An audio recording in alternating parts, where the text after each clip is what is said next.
I'm David, and I taught the Shuffle Blues class today for the Blues Mill, the first class of January in the new year. So the very first thing that we worked on was getting our footwork down for this. It's a dance that involves being in closed position and in open position.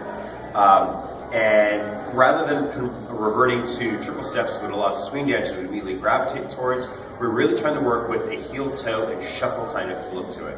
So it was having people worry about their heels and their toes, making sure they knew where their weight was, and just get them moving. This is sort of a nice basic pattern that we can do, but any of these kinds of things work. It doesn't matter which direction you're going with any of them, as long as you keep your feet moving to the dominant rhythmic section, rhythmic instrument, we're good to go. So once we got the footwork going, we talked about how we're going to push the hip to one side, get the upper body going to the other side, and we're going to use that to create our weight changes.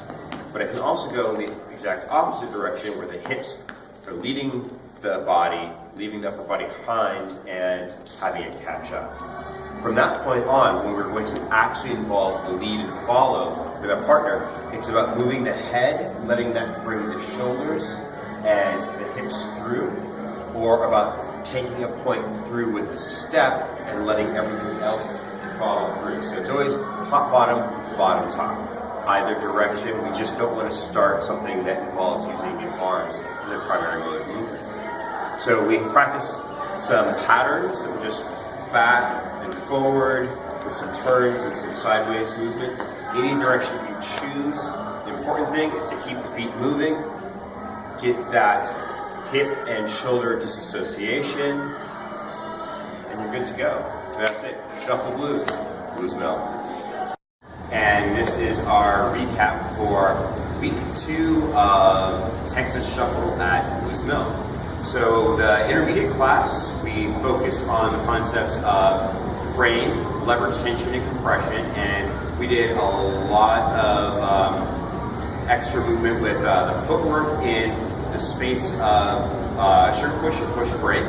The important thing here to remember is that as we go, I'm stepping back to create that leverage tension. Honestly, come forward. We maintain this compression until I overcome it with the step forward. The footwork put into it is again just the fan footwork. Anna always has the option of increasing the tautness of her own frame, and that is going to increase our compression or increase our leverage tension. And I feel that I naturally, instinctively want to match it. And by doing so allows her to have more freedom of space to do some more interesting weight sharing variations. And then when she relaxes out of it, I can feel that, and that allows me to lead her out into the next move. For our beginning class, we worked a lot on the send out and then the left side pass using the same basic dance of the Texas Shuffle. So we're just going to swap positions real quick for you. So we started off here in closed, starting closed, and I'm going to step towards Anna. I am then going to relax, stepping back into my left, and that creates our space. Now we're here in open.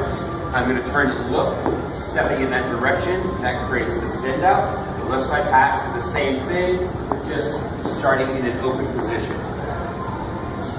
And that was what we did for our beginning class. Thank you very much. Molly Quigley. And we just finished teaching our third class of the month for our Texas Shuffle Blues. We went over a push break, also known as a sugar push. I can go back any amount. I'm going to stop, keep that compression, send her back, keep that leverage tension. Doing it again. Now in swing dancing, it's always pretty much 6 counts. In blues, it's however many counts I want. I want to pretty much try and keep it something divisible by 2. So 4, 6, 8, 10, 12, all good to go. From there, we had an Apache turn, also known as a Texas Tommy. On this one, I am going to make the transfer here from closed position. Turn my body, make that transition, She keeps rotating through. Slide back to the grip. Show you in real time.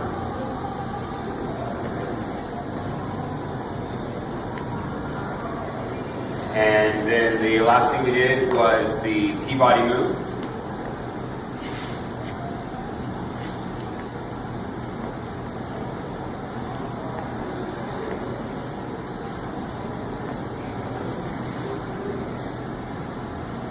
And that was it. Thank you very much. Thank you. Hi, so I am David. And I'm Erin. And this was the 4th class for Collecting Blue this month, where we're going over Texas Shuffle. So for the intermediate class, we went over the Peabody.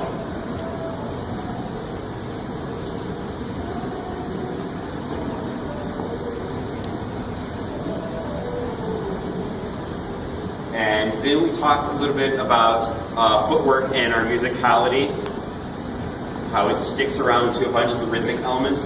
But we have something that we call dipping, which is not doing a dip like the end of a song, but it's just sort of dropping the body for a musical reason, getting just down low and creating height changes and angles. That body articulation is done more to the melodic line. And then in the beginning class, we showed an arm check for turns that allows our follower to turn closer to our body. So in a regular right side pass, my follower is going to turn pretty far out away from me. On this one, actually just going to switch sides real quick. I'm going to take my right hand and I'm just going to touch at the elbow to create a stronger bend a little earlier. And it creates the turn right next to me, allowing the follower more time to back out. We do the same thing with the left side pass. Left side pass, normal. And we have her come right back so you get a good side view of it. And this time, with that check. And that's it. Thank you. Thanks.